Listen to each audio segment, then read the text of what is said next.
12 अप्रैल प्रातः 11 बजे marine drive पर पूरे बिहार वासी हजारों की संख्या में इकट्ठे हो रहे हैं। रीवा से आ रहे हैं, मध्य प्रदेश के एक दो और जिले से लोग आ रहे हैं, बनारस से लोग आ रहे हैं।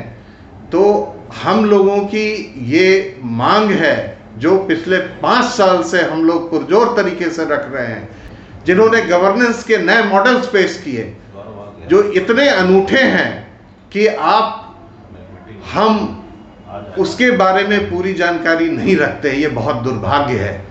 12 अप्रैल प्रातः 11 बजे मरीन ड्राइव पर हजारों की संख्या में बिहार वासी, हर विचारधारा के लोग, हर पार्टी के लोग, राजनीतिक पार्टी के लोग, हर जाति के लोग, पूरे बिहार वासी हजारों की संख्या में इकट्ठे हो रहे हैं। साथ में जो बिहार के आसपास के जिले हैं, दूसरे राज्यों के, वहाँ से भी लोग आ रहे हैं। रीवा से आ रहे हैं, मध्य प्रदेश के एक दो और जिले से लोग आ रहे हैं, बनारस से लोग आ रहे हैं।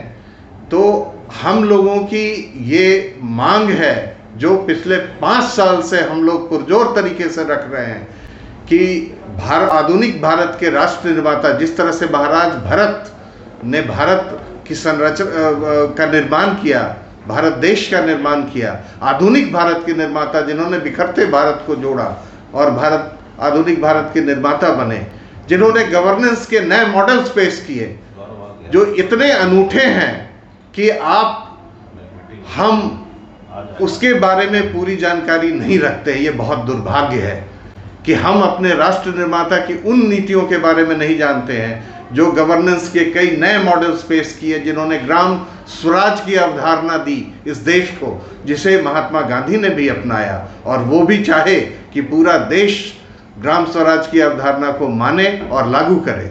साथ में उन्होंने सत्ता के विकेंद्रीकरण के माध्यम से कमजोर जो लोग थे, आर्थिक रूप से कमजोर थे या वंचित थे, उन तक सत्ता पहुँचे, उन तक राज के, उस समय तो हमारे राजवाड़े होते थे, उनके नीतियों का लाभ पहुँचे, उनके कार्यों का लाभ पहुँचे। इसके लिए उन्होंने सत्ता का विकेंद्रीकरण किया। ऐसी कई नीतियां हैं उनकी, ऐसे कई कार्य हैं उनके जो अनुकरणीय हैं। मैं अगर बोलना शुरू करूं तो घंटों लगेंगे। तो ऐसे महापुरुष जो आधुनिक भारत के राष्ट्र निर्माता हैं, छत्रपति शिवाजी महाराज, उनकी गगनचुंबी प्रतिमा एक प्रतीक होगी और जिसके माध्यम से हम दूसरी पीढ़ी को तो प्रेरणा देंगे ही, साथ में भारतीय राष्ट्रवाद एवं भारतीय संस्कृति को अक्षुण्ण बनाने के जो प्रयास हैं उसको मजबूती प्रदान करेंगे, एक बेहतर गवर्नेंस मॉडल पेश करेंगे। इन सब की शुरुआत होगी जब हमें एक जमीन आवंटित किया जाएगा।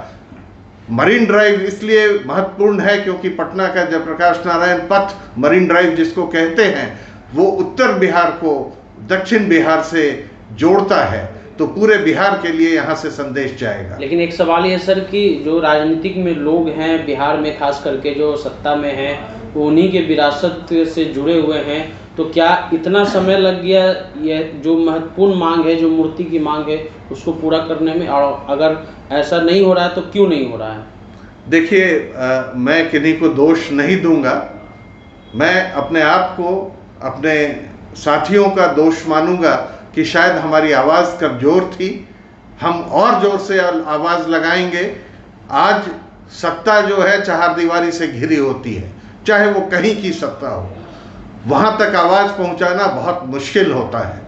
तो इस बार हमारी आवाज़ इतनी जोर से होगी, हमारी पुकार इतनी तेज होगी कि उन चारदीवारी को भेद करके हमारे नीति निर्धारक जो हैं, हमारे जो डिसीजन मेकर्स हैं, उन तक पहुंचेगी और वो हमारी मांग मानेंगे।